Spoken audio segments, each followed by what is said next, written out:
Assalamu alaikum dear students. Hope you all are fine. Today we will read about unit number 2. Hope you all are having your pencils and books with you. Let's start. Unit number 2 is on page number 9. That is a poem. The name of the poem is The Tale of Custard the Dragon. As you can see on the screen, the name of the poem and also the picture of a dragon. Let's start. This poem is written by Ogden Nash. Ogden Nash is the name of the writer of this poem. This poem is written in the style of a ballad, a song or poem that tells a story. Now, ballad is a kind of a song or a poem that tells a story. Now, you must be familiar with the ballad that narrate tales of courage or heroism. This poem is a humorous ballad, close to a parody. Now, as I told you before, the name of the writer, and I also told you that this poem is written in the style of a ballad. A ballad is a poem that narrates the courage or the heroism. This poem is a humorous ballad. Humorous means a funny poem that narrates a story in short stanzas. Usually, ballad tells the story of bravery. Here it is a funny story or it is a humorous. Here in this poem we will read the story of a dragon whose name is Custard.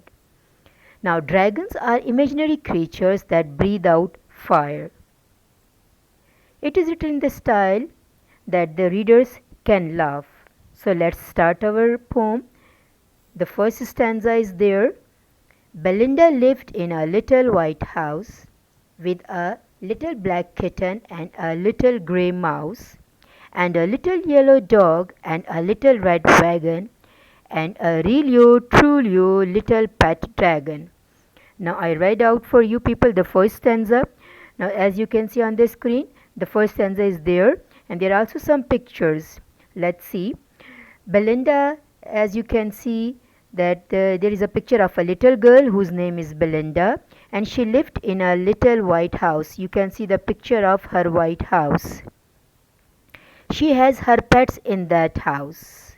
As you can see the pictures of the pets, there is a kitten, there is a mouse, a dragon, a dog, and here it is also a little red wagon. These are the Belinda's pets which live with her in the house.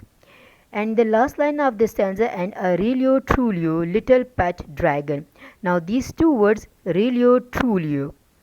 Here really means real and truly means true.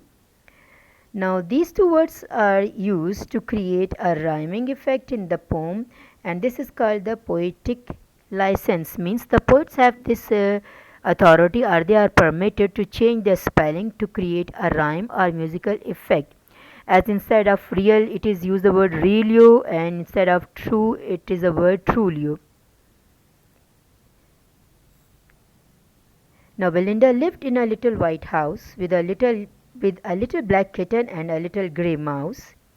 You can see the last two words of this stanza, the first two lines, house and mouse. Here you can see a rhyming effect or a rhythm, house and mouse. In the last two lines, wagon and dragon. These are the rhyming words. They are used to create a rhyme or a rhythm or a musical effect in the poem.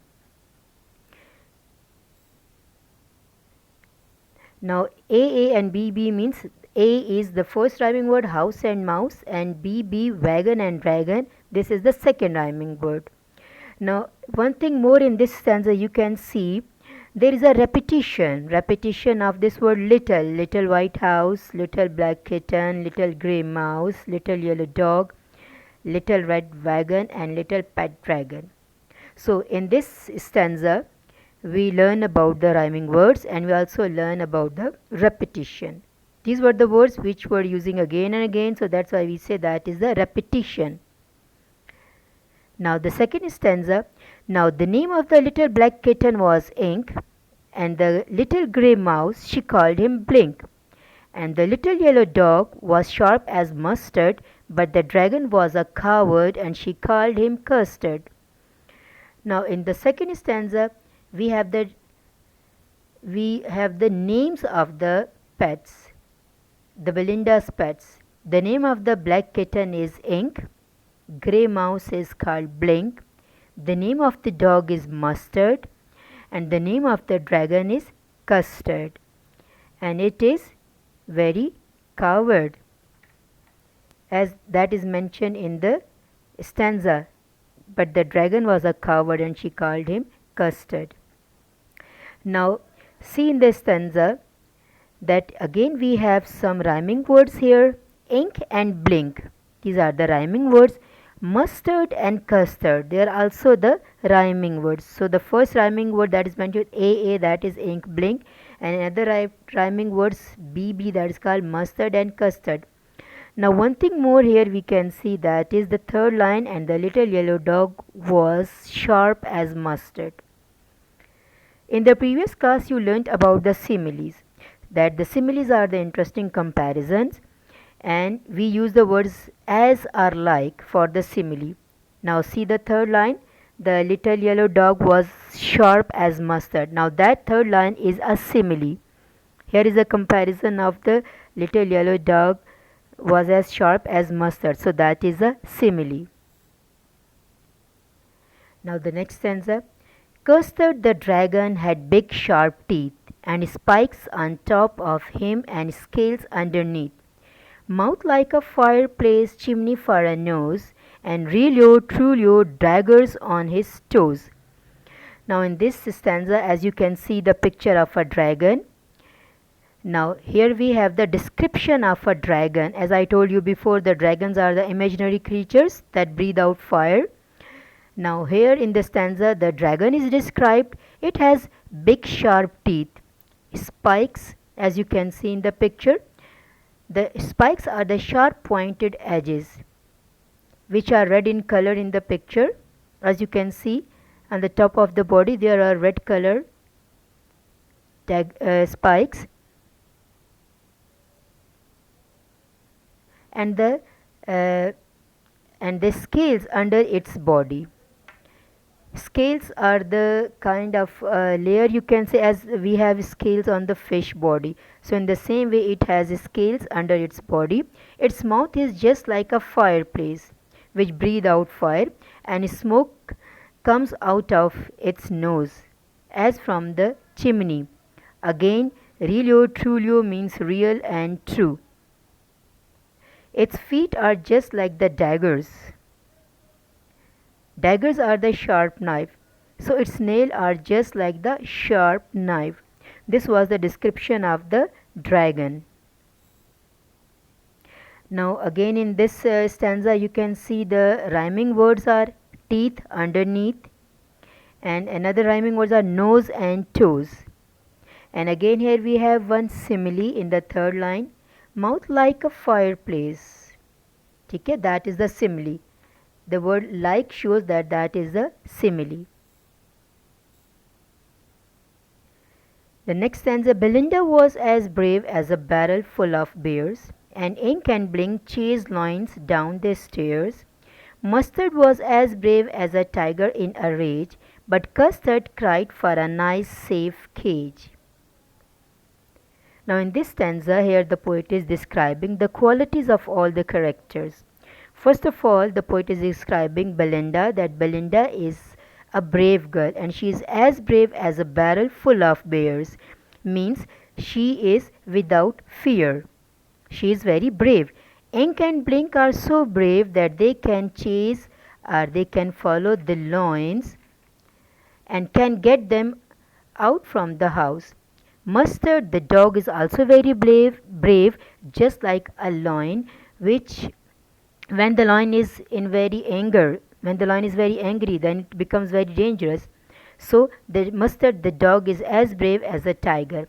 But Custard, the dragon, that is very coward. He always demands for a nice safe cage to live in. All other characters, Belinda, Ink, Blink and Mustard, are very brave. only Custard is coward, which cries most of the times for a strong, nice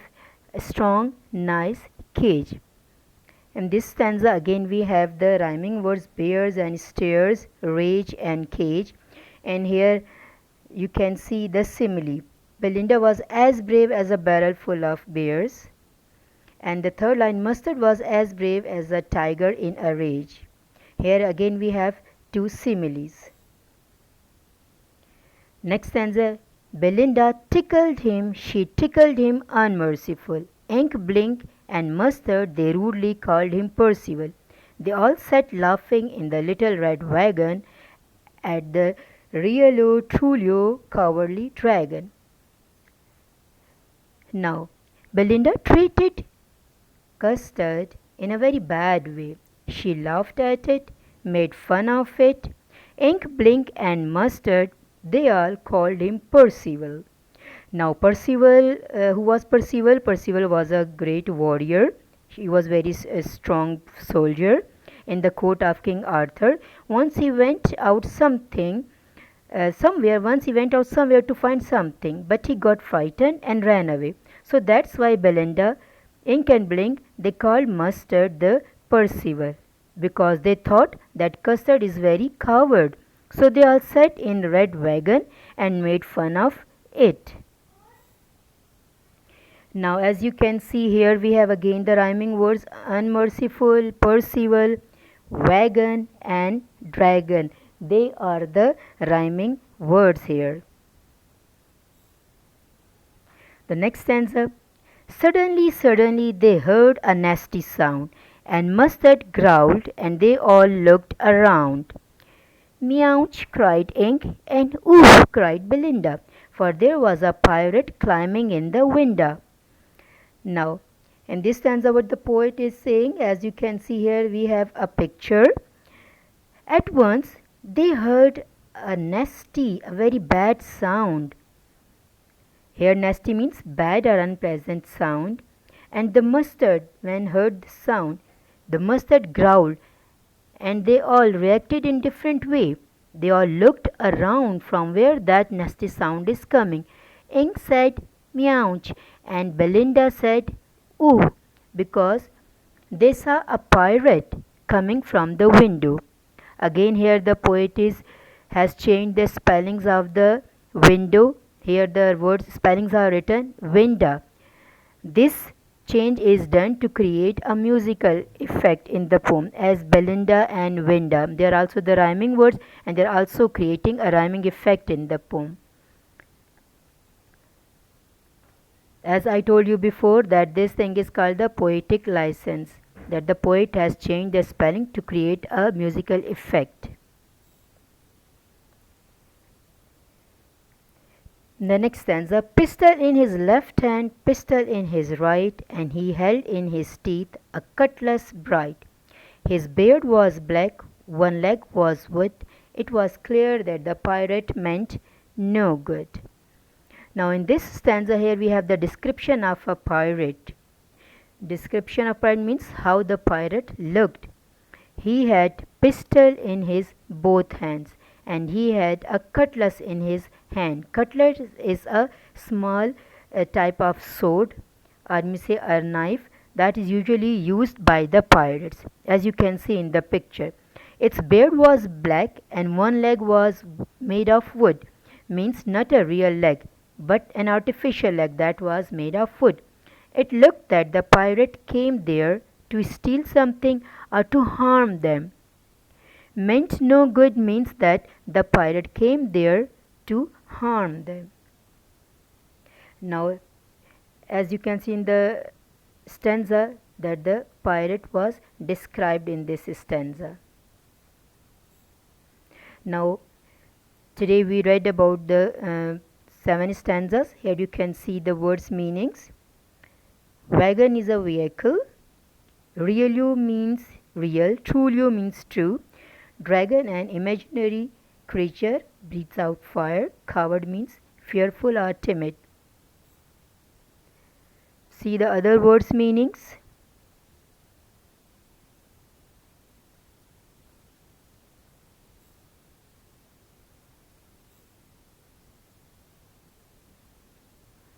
Okay students, this was all about today's class. Thank you and Allah Hafiz.